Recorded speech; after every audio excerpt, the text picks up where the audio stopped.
Hey guys, welcome back to my channel. So in today's video, we're gonna go over if the Sony a7S III is worth it in 2025. So since the Sony a7S III came out, everybody loved this camera. It's the perfect camera for some stills and some video.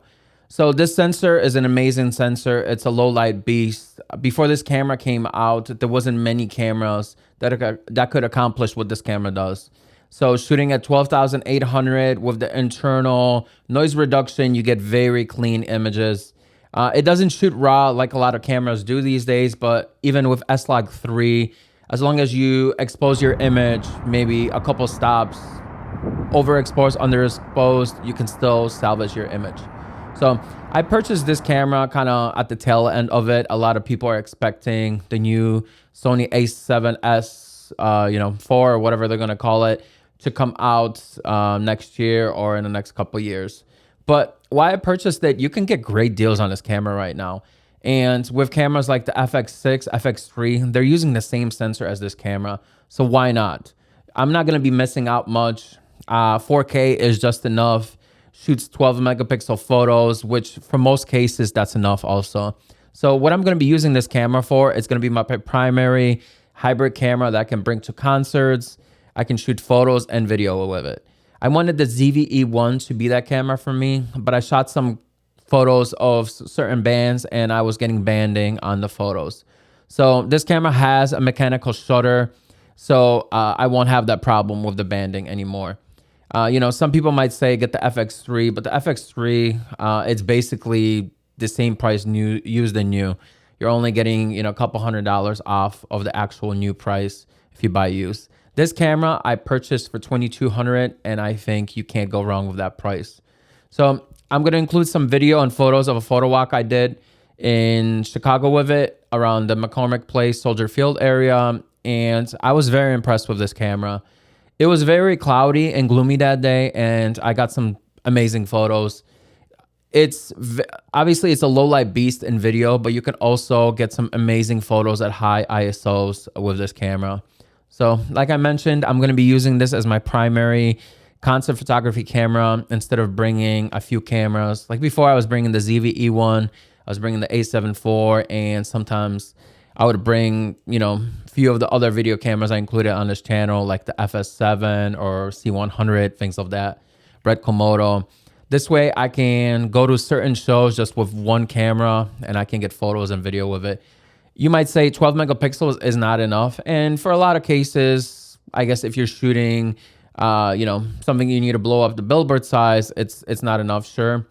But with Lightroom Super Resolution, you can increase the resolution of the files you're getting out of this camera.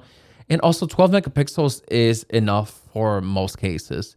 So I'm going to be having this on my camera harness. I'm going to shoot weddings with it. So it's not going to be my primary photo camera. I'm going to mostly set it to video, and my A7 IV is going to stay as the photo camera. But let's say I have a 35 millimeter lens on this camera and a group wants to have a photo taken. So I don't have to switch lenses or anything. I can just use the 35 millimeter on this, and I'm going to get an amazing photo with this camera. It's going to be 12 megapixels. I might use the super resolution in Lightroom if I need to, but it just saves me from switching lenses and things of that sort. You might say it's probably a better deal just to buy two A7 IVs, but with the slow readout of the A7 IV and at the higher frame rates, you get that cropping. There's no cropping at 120 frames a second here.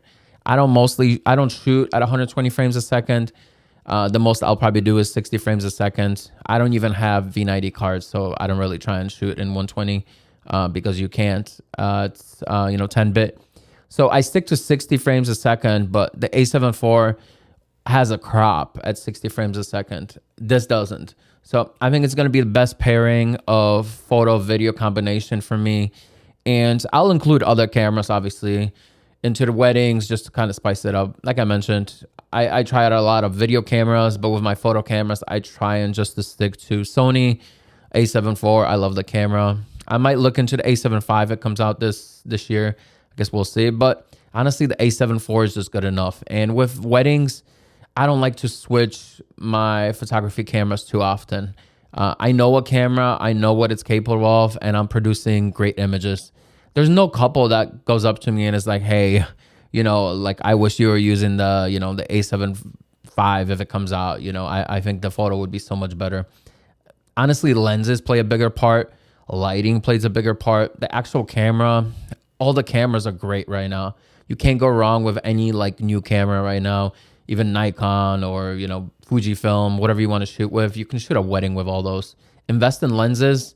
And as long as you get a fairly new camera, you're not going to have any issues. So enjoy the videos I took and photos from my little photo walk, and hit me up with any questions you might have. But honestly, I think if you can get the A7S III for a great price, like I mentioned, look on eBay. Don't regret if the new one comes out or anything like that. You're going to be happy with this camera for years. 4K is the standard. I don't see 6K or anything like that being the standard. I know 6K is nice for cropping and stuff, but you get better low light performance with a 4K camera. So enjoy. Hit me up if you guys have any questions. Make sure to subscribe. And I'm going to be doing more of these reviews, photo walks. I'm going to be including some full wedding days so you guys can see tips and tricks on how to shoot a wedding. So let me know if you guys have any questions or if there's a certain video you guys want me to make. Thanks a lot, and see you guys in the next one. Peace.